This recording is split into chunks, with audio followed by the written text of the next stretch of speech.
Hello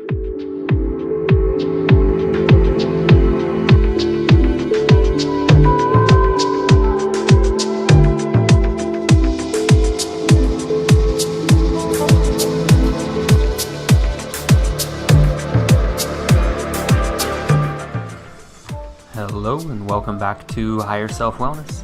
This is Alec, your host, and here we are in the middle of December, and today I have a fun episode talking with an author, Elise Marie Collins, and a little bit about her. She is a visionary yoga teacher and health coach living in San Francisco. And her writing combines her love of ancient healing arts and scientific inquiry. She's currently instructing participants in a program on the effects of restorative yoga and stretching for the metabolic syndrome, which is very interesting. And she's author of multiple books. This latest one that we're going to be talking about today is titled Super Ager. You can look younger, have more energy, a better memory, and live a long and healthy life. It's a great book. Other books that she has authored are Chakra Tonics and Essential Elixirs for Mind, Body, and Spirit, and An A to Z Guide to Healing Foods, a Shopper's Companion. She's taught thousands on how to relax, eat well, move, breathe, and age well with yoga and through motivational coaching. So today's a fun exploration of the book, fun conversation, and I know you're going to enjoy it. But first, do you or somebody you know really struggle to reach their wellness goals? I know a lot of us do. We may not be talking about it, but if so, it's always good to reach out and to get the help that you need so you can reach those goals. So if that sounds like you or someone you know, then you might be a good fit for my habit-based course, The Art of Connection. And the reason why I say that is because it can be very challenging to do what we know that we need to do. However, when we choose and we say yes to receiving the right guidance and support, those challenges, they can be overcome faster, easier, and you can have more fun along the way because you're connecting with others. So if you do desire to overcome your wellness challenges, reach your goals, and to end the year on a high note and to start the new year on an even higher note, then give yourself or give your loved ones the gift of that support this season and connect them with myself. You can sign up for a complimentary next step strategy session, and we'll explore what the next best step for you might look like. So, without further ado, here is a conversation I have with Elise Marie Collins on her newest book titled Super Ager. Elise, welcome to the show today, and we are here talking about your book, Super Ager. You can look younger, have more energy, a better memory, live a long and healthy life. And beautiful book. And I'd love to hear your thoughts about what is a super ager? Yeah, super ager is a term that it doesn't have an exact definition. It really means somebody who is an older adult who is living in a way that shifts the paradigm, so to speak. I think we have a lot of old limiting beliefs as to what you can do and be, and even our physiology, even how well your brain functions, or your skin looks, or your energy levels. There's many super agers who are what they call masters athletes, and you can measure. There's world record holders in the 100-meter dash for centenarians, people 100 years old. So you can measure that.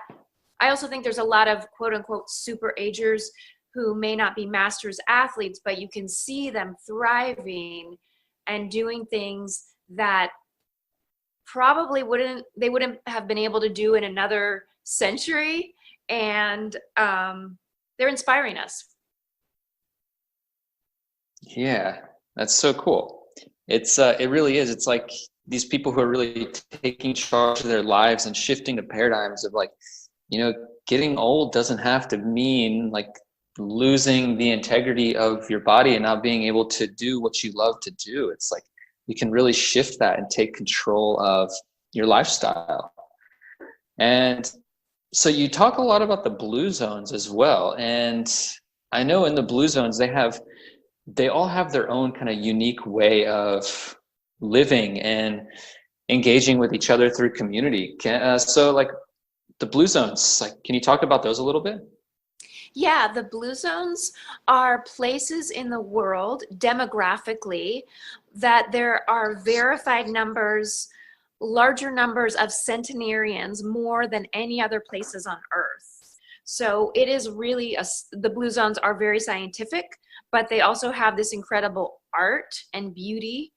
And many of them, all except one, are very traditional, um, geographically isolated places so that a traditional way of life has been preserved, so to speak.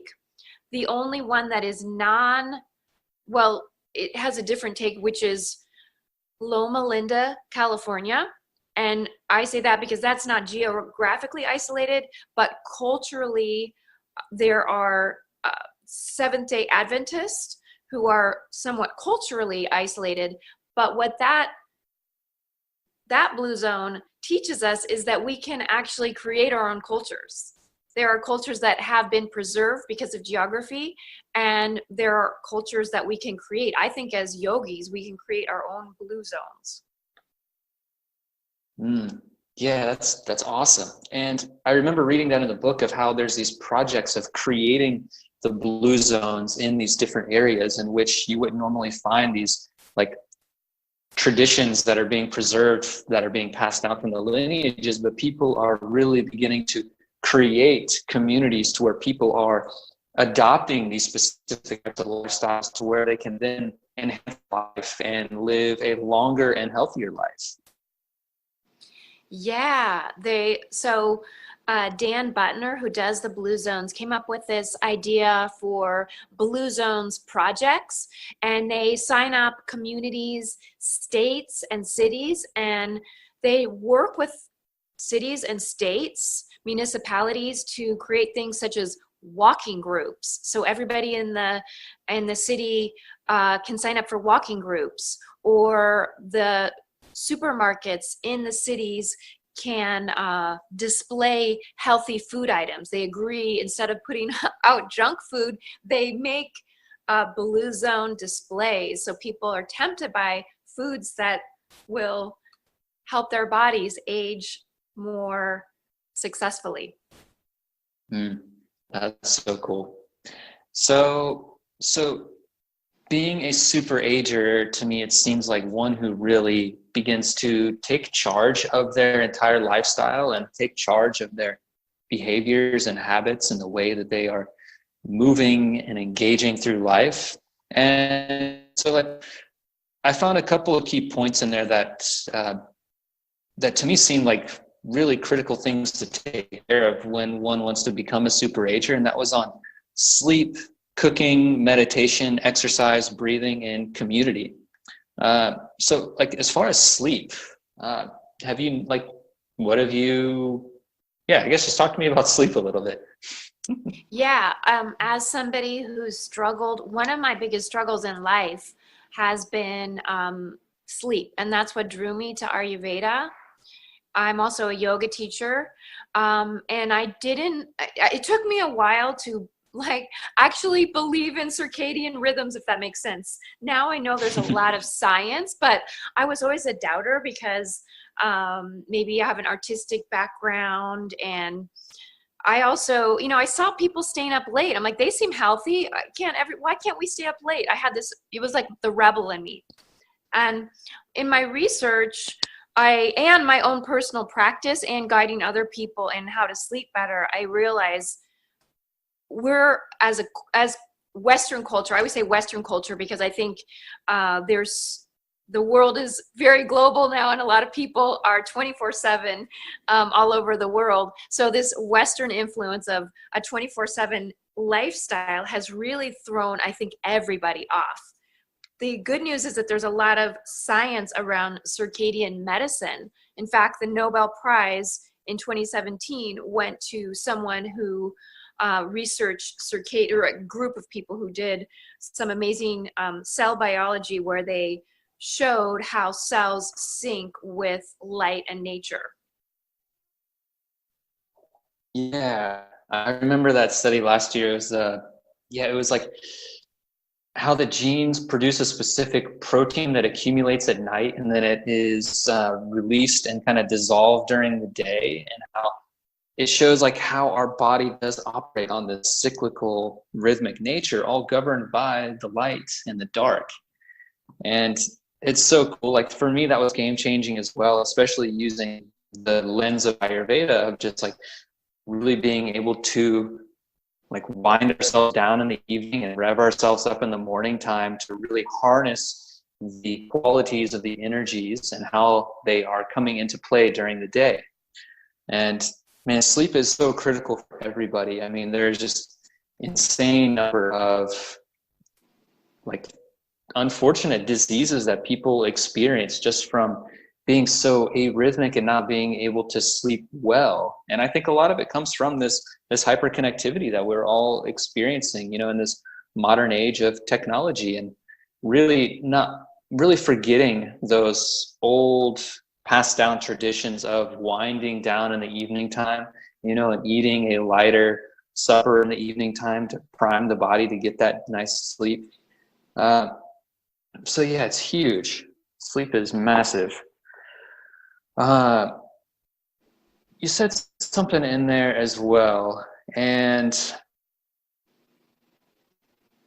how there can be this gap of like this Western and the Eastern, and how like kind of the more Westernized cultures, we've lost touch with these more ancient traditions. And I know you talk in the book a lot about Ayurveda, and then a lot about how these ancient traditions from Japan, they're still deeply integrated into their everyday life. And I guess, can you speak to the importance of just like passing down these traditions and really bridging the gap between the elders and the upcoming generations? Yeah, I think when you ask that question, the first thing that comes to mind is just this amazing plan, so to speak, and how the world is constantly expanding and changing. And I think that when we listen to the elders and their wisdom, we are affirming that in some way. And I think one of the things that has happened in this getting off track, so to speak, is that we've, I don't even like to say, well, ageism, like people really are, there's a fear of getting old. There's like a pushing away. And I think each of us has that. I mean, it's part of Western culture. But I believe now, after all my research, what has come to me is like, we need this wisdom from 80 years ago. The people that grew up and lived in those times, they can teach us so much. I see it in my own life. I see it with interactions between generations. And if we negate those, it's like self-harm in a way. Yeah. And it comes down to being flexible with our beliefs as well, because it takes a specific type of elder to want to engage with the younger. And it's cool because I believe I read this in Super Ager of how it's a balancing force. So like in the later stages of life, moving into the more subtle realms of the vata and the ether, and how kids are very much grounding and they're very much curious and open-minded, and how they can support each other and really find each other and bring more balance and harmony between just connection and engagement.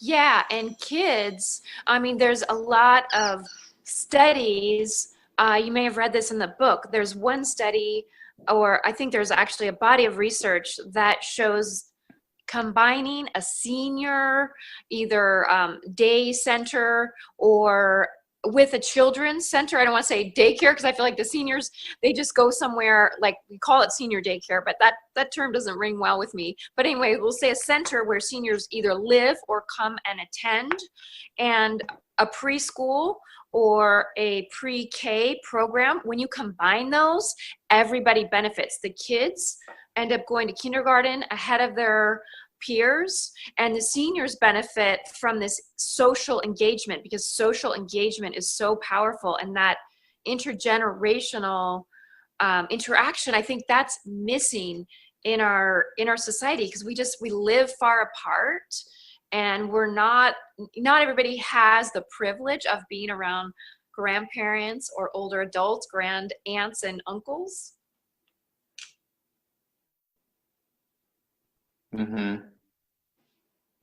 Yeah, absolutely. There is a gap, and I think it's just because kind of like the more transient nature of what we've kind of come into with our modern culture of being able to travel and move around with such ease, and it's like we're becoming more hyper connected through technology, but also more separated through the physical interactions, especially in like the family setting and with the friends, and that's really distancing kind of everybody, I feel like.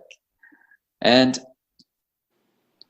so I want to kind of switch into more of, you talk a lot about the mindfulness, and also like here's this sentence here: to super age is to embrace the power of the universe inside you and to believe that your power is infinitely good. I love that so much. And you go to talk about compassion, and compassion towards yourself and also towards others. And like, I know this is an important part for just one's own emotional health, but can you speak of how doing this in a community setting and potentially having like a community meditation around compassion and compassion for everybody would help build like these longer lasting traditions? Yeah, that's a great question. So I think super agers, people that live a long life, are naturally compassionate and loving and giving. And there has been studies on positivity and different psychological qualities of super agers. Not everybody meditates, but there's a lot of who I would call super agers do meditate. And I think what you were asking was about group meditations for compassion. I like that idea because I'm envisioning many generations together, and that is happening that's happening in blue zones. Maybe not meditation, but there's a lot of interaction between generations, compassionate interactions, loving interactions, always happening in those blue zones. That is one of the qualities of the blue zones. I think we could bring this to the world through communities. And I don't want to, you did mention online, there is a lot of studies where we need both. I think it doesn't hurt us to have some connection online, especially if an older adult is maybe isolated from their children or grandchildren. It's a nice supplement, but it's also nice to have that in-person contact. And I like the idea of having compassionate circles, meditation circles. I'm also thinking, I just want to throw this in there. There's a man, the oldest living man in the United States. Right now, Richard Overton is his name. And he doesn't meditate. He actually is not super healthy, and that he likes ice cream and cigars, but this man like brings people together. He's such a loving person. He's always waving at people from his porch, and everybody wants to be around him. That's something I read about in the book. The super agers, like everyone wants to be around them because they're in their hearts, and you just want to gravitate to them, because who doesn't want that love? Totally. Yeah, and I think like health, it comes in so many different forms, and it's easy to get so caught up with classifying health as this or that, but a lot of it is like a state of being. Health is a state of being and a state of interacting with those who you're around and your environment, and it comes from like how deeply anchored are you in your heart with that of just like presence and compassion and able to communicate in a loving way. And so that's beautiful. It's like we can eat a lot of things, and like the power of our mind is so much more than what we believe it to be, or even than what we understand it to be. And that's so cool how the oldest living man, you know, he's not eating a strict diet of this or that, and like he's just living his life, and he's being present and being there to show up for others, and people are gravitating towards him because he's a loving man. And that's just so beautiful. Yeah. I was actually, oh, go ahead. No, go for it. I was just going to say, yeah, I think that was one of the most shocking things in writing the book is I expected everything to come from what my perspective is as a yoga teacher, as a yoga health coach. That's where I'm going to find all the answers. But what shocked me was the social component and how important our social interactions are to health. Yeah, absolutely. I've definitely noticed that just with myself. Like I've kind of gone in and out of being overly strict with what I'm eating and what I'm doing, and I feel better when I slack off a little bit and give myself space to just really be and like really embrace the humanity and really embrace being alive and going through all the troubles of trying to nourish my body and nourish my mind. And like, how do we navigate technology in the day that we're in? And coming kind of back to that technological piece, I think it's us learning how to use it properly as a tool, because like connection, even if it's through technology, I do feel like it's better than isolation. And if we can use it as a way to kind of bridge the distance between, let's say, my grandmother in Florida and I'm in California, and that weekly FaceTime call I have is much more powerful than an email or than not doing it at all. And then there's still like some sort of energetic connection that can happen through the technology piece. But I feel like we're in our infancy right now of learning how to integrate it into our lives and using it as a powerful tool rather than disconnecting us. Yeah, I would totally agree. I think there's going to be a lot of research and input, and I think people are going to get a lot more sophisticated in our use of technology. Mm-hmm. Yeah, it's a learning process.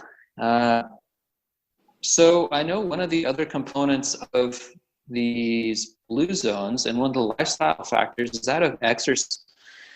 And you talk a lot in the book of how a lot of these people in the blue zones, they're living in these mountainous terrains because they're somewhat isolated, and they're doing a lot of like manual work. So what have you noticed, I guess, just in regards to like how similar are these lifestyles as far as exercise go? Well, one of the things, as you mentioned, is exercise is seamless. And that's what I tell people as a coach. The more seamless, the more you can weave exercise into your daily routine. Taking a walk, maybe you have a pet or there's somewhere where you can walk. That's what happens in the blue zone of Sardinia in Italy. It's an island, and that's where men live the longest. And the reason they believe is because the men are shepherds, and they have to, as you said, walk up these mountainous terrains, and they get so much exercise. And it's not, and, you know, it's kind of you know what it's like to walk up a very steep slope. It's tiring, but it's not, it's beautiful and invigorating. It's not, I want to say, depleting in some way. So I think we need to think of ways to exercise that we love and that like feed us, that give us that loving, nurturing, you know, when you want to do something, not force ourselves to exercise, because that always backfires. And the more you can work that into your daily routine, like the Seventh-day Adventists are a good example. Their culture like believes or thinks of exercise as a way, like our bodies are our temple. So the more we take on these ideas and treat our bodies lovingly and not make exercise some kind of punishment. So I guess that's my long answer, is not making exercise a punishment, but a joy that we do daily because we can't wait to do it. I love that. It's like, how do we integrate movement into the life so it becomes like just part of our natural way of being, and we don't have to separate exercise from our daily life. It's just such a part of it that we can't even see the separation between it. It's a beautiful thing, because then you don't have to like schedule it in, because it's already part of it. It's like if you're just going out to do the work in the yard or the work in the neighborhood or whatever it is that you're doing, it's like you don't have to be like, oh, I don't have time to go exercise today. It's like, no, I'm just living my life, and that includes my exercise in there. Yeah.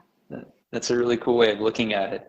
And especially I like how you mentioned like treating the body as the temple, and how exercise and just movement in general, it just helps embody us more, and it helps integrate our awareness into our body.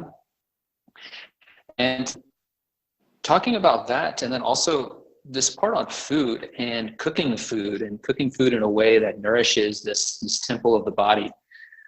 What did you find as far as like the commonality between all the centenarians, and was there anything you noticed between what they all eat? There's so many things. Every blue zone prepares their own food, and each one of them has a culture of food preparation. And again, I think that's another thing where in Western culture, we get so busy, we don't have time to cook. We often, many of us, I'll just go out to eat just tonight, or, several times a week. And food preparation is woven into lifestyles in every blue zone. I can't think of one, they don't go out to eat. It wouldn't happen in the isolated areas. And I think in Loma Linda, I mean, I can't say that nobody goes out to eat, but I think that it's just more rare than in other areas. I also want to mention there's a really interesting scientist. I think his name is Mark Valkist, and I may be pronouncing that wrong. He's out of Australia, and he did a study that I mentioned in the book about cooking.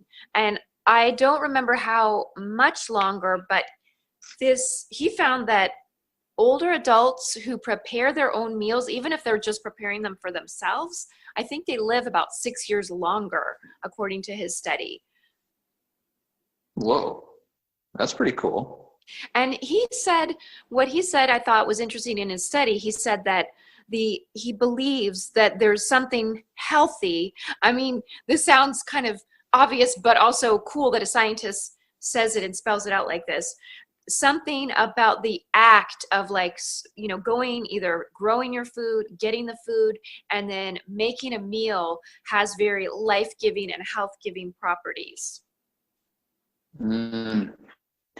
Yeah, I feel like it's a connection to the environment, and then like especially in yoga where we put our attention, we can really infuse the food with more love and with more prana and just more energy that nourishes us on many different levels.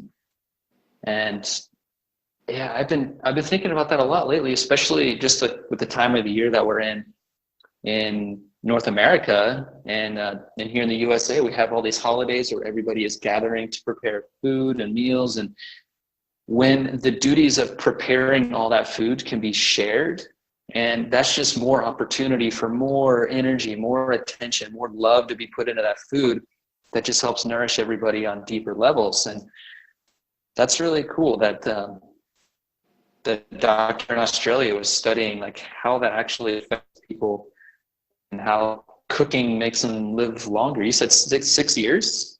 Yeah, I'd have to verify that, but it was something like that. Yeah. a long-term study of surveying adults who cooked, and I believe they shopped as well, or they went out and got their food. And there's also, I'll add one layer, because in Ayurveda, we also talk about the senses. And one of the best ways to keep your cognitive function, your brain functioning well, is through sensual interaction, because that's how our brain gets information. The smell of food, the touch of food, like measurement, and all the things we do to cook actually it's a really good brain exercise too. Oh wow, that's so cool. It makes sense. You're just more engaging with it, using all the senses, and you're thinking about it. You're like, oh wow, I need enough water for the rice and for the beans and for all this stuff, and just the placing of the spices in the pan in a specific order then creates more aroma. And cooking, meditation is actually, I want to talk a little bit about breathing, because we touched on the exercise, and I know you also cover a lot of different pranayama practices in the book. And I guess, could you speak about those a little bit and how they really affect the mind and the body for aging? Yeah, I'd love to. So I think something I wanted to include in the book, very simple, low cost or free or maybe minimal cost things that you could do to increase your health and your lifespan. And breathing, what could be, better than that? And it's something that, you can do on everybody can take a deep breath. Everybody listening can just take a deep breath, breathe into your belly. And then we can also go into a lot more detail, and breathing can become this entire world and practice in and of itself. So I would say, if you don't have a breathing practice, just maybe paying attention to your breath for 1 to 5 minutes a day can be very powerful. And it doesn't take that much time. It's free, and it can really shift your outlook and your connection to your body. There's a lot of people that might be impatient, or that might be very challenging for them. So I would encourage them to maybe pay attention to their breathing when they're walking. If it's too challenging for you to just sit still, I know there's a lot of people out there that have challenges, and maybe you don't want to sit still. You could think about your breath, maybe while you're even watching TV or listening to this podcast. Mm-hmm. Yeah, we're always breathing, yet most of the time we're not aware of it. And so I think that's a really powerful way to just become more aware of everything is just taking a moment, take a deep breath, noticing the difference.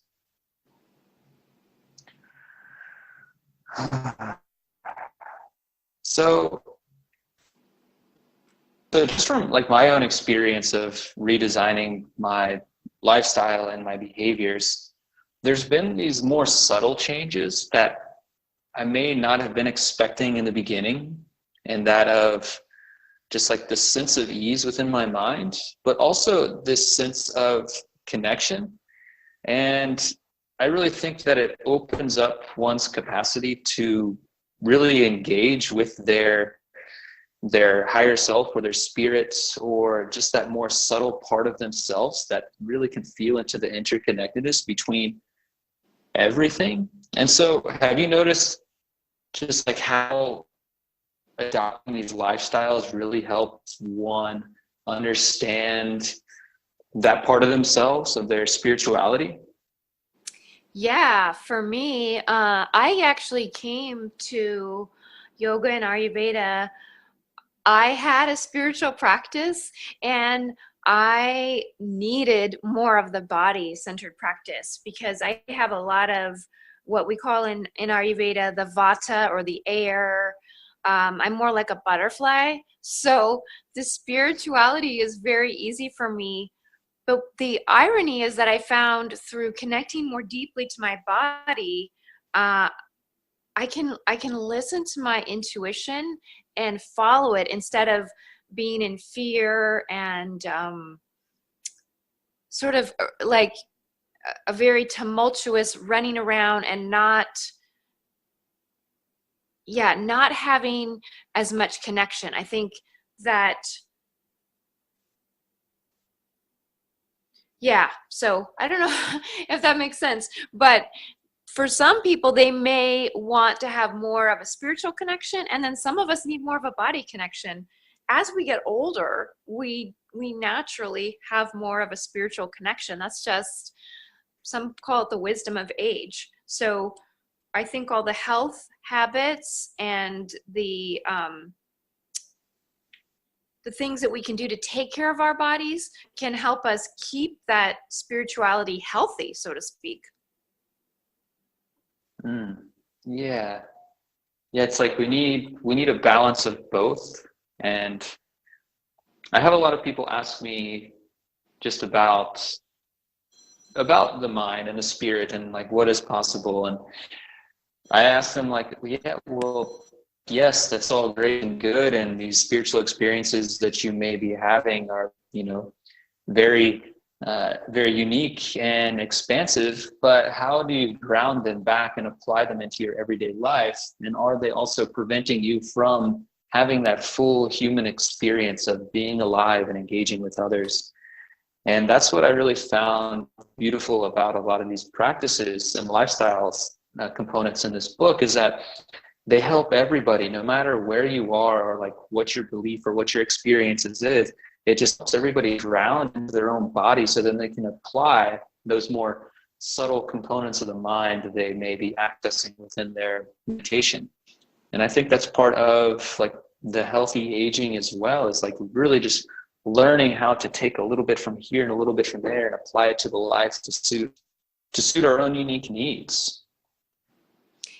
I totally agree. And that's why I wanted to put in a lot of different practices, because I think each person that reads the book will find something that jumps out at them, something they can change right now. And it is a book maybe that people think is for older adults, but I think at any age you can read the book and make your life more fantastic, because all of these practices and even super aging, you will change the trajectory of your life the more healthy you are. And again, not perfection healthy where you're on this rigid program, but the more, as we talked about, living from the heart, living from that sense of feeling and purpose, and you're making the choices because you want to stay connected to your body. Mm-hmm. Yeah. And all these practices, they can become traits as well. They can become part of your own like identity over time when you practice them long enough. And when you do it in a way that's sustainable and not too rigid to where you're really like putting a lot of pressure on them. And I think that's part of like the beauty of the aging process, is like just refining and becoming more aligned with our own self and how we are serving our community and how we are engaging with our community. And the more present and we can be in our hearts, then that's just going to help that happen a little bit easier and a little bit more fluidly. So that's really beautiful.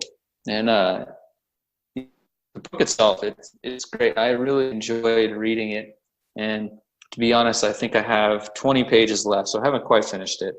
But not bad, because I just received it in the mail on Monday, and I was like, yes, here it is. Awesome. And then I got your signature in the front. And so, yeah, I've been thoroughly enjoying it. So thank you for putting this book together. Trying to think if there's anything else.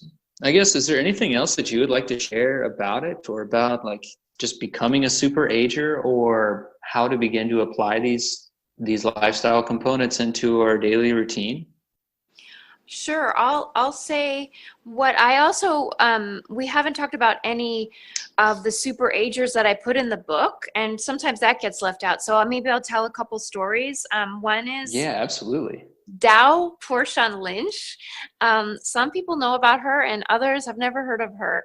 She is a yoga teacher, and she's the oldest living yoga teacher. She just turned 100 in August, and she still dances. She's a ballroom dancer, and she marched with Gandhi when she was a young girl. She marched with Gandhi. She was a Hollywood actress, and now she still teaches yoga in upstate New York.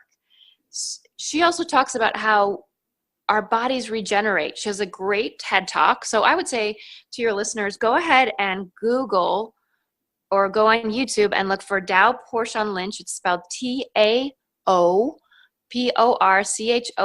and then Lynch, Lynch. And I always forget the name of her TED Talk, but it's something like, you can do anything, and you will just, your jaw will drop at her, just seeing her and what she has to say. So that's how I find my inspiration when I hear of somebody who is doing things that far surpass what I'm doing in my life in certain ways. I think, what I've got to, it inspires me. It doesn't make me feel bad. It makes me want to step up.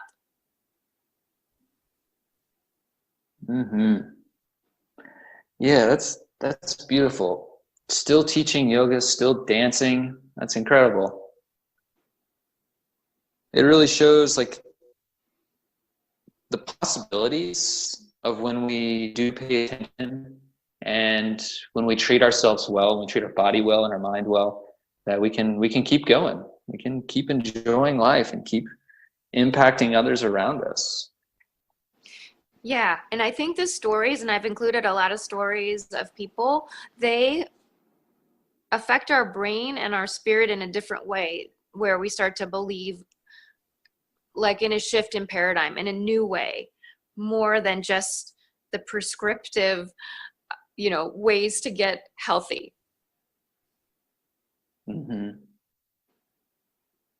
Beautiful. I love it. Were there any other stories of the people you included in the book that you would like to share? Well, I'll just include one. I'm finding them all the time now. People send them to me. This one isn't in the book, so you can get the book and you'll see them interspersed all over. But there was a man, a veteran, a 94-year-old veteran, and he lives in Woodland Hills, California. And every day he stands on the corner and he greets middle school students, and he talks to them about life and the power of positivity, and they love him, all the students at this school, and he just wants to pass on his wisdom. So I love that story because it's intergenerational, and he's passing on this message of love and how just being a compassionate individual is important, and kids don't get that message a lot in our society now. Yeah. We need more people like him on the street corners just greeting the middle schoolers, and I mean even the high schoolers, all the children, like, hey, you got this. Yeah, the kids might not have a grandparent. They might not know an older adult, so they get to see someone that is speaking to them and is healthy and loving, and so many levels. I love that story. Yeah, that's cool. And yeah, it's really cool to also hear about Dan Butner creating the blue zones, the blue zone-like communities in different areas, and how that's where the change really comes from. Like we begin to change with ourselves and adopting these lifestyles, but then like we can accentuate that and accelerate that and help others when we can do it in a communal setting and really get the families and the community engaged as well. And it just helps uplift everybody and really support everybody as well.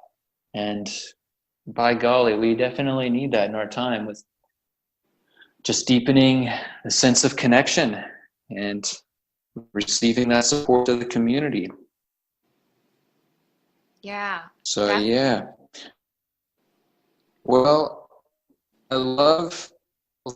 thank you for doing this. Thank you for taking the time, because I really did. Like, I saw the book and I heard you on other podcasts as well. And I was like, oh my gosh, I'd love to hear more about it. And then sure enough, you're like, hey, let me send you a copy. And I'm like, what? Like, that's so cool. So thank you. Thank you for sending me the book. I really do appreciate it. And I thoroughly enjoyed it. Great. And yeah, just thanks for putting it all together. So if people want to find out more about you and your book and your work and your teachings and all of that, where can they find you? My website is elisemariecollins.com. You can email me, elisemariecollins@gmail.com.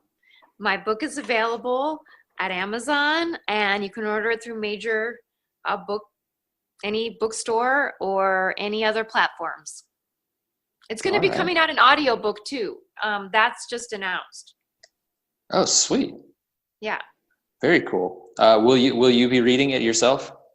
No, I don't think so. I was actually thinking I was going to do an audio. I almost was going to just do it myself, but then the publisher got a contract, so it will save me some time. Absolutely. Just curiosity question. Can you choose like I guess somebody's tone of voice, like, I lost my train of thought actually. It'd be cool to do an Australian accent or a British accent and like. Yeah, I know what you mean. I mean, I listen to a lot of audiobooks, and sometimes the person doesn't seem to fit the book. I don't think I have a say in it, unfortunately, but I'll do a prayer. I can just pray and send an intention that it's someone that I enjoy. Yeah, awesome. Well, thanks again. And yeah, check out the book. I thoroughly recommend it.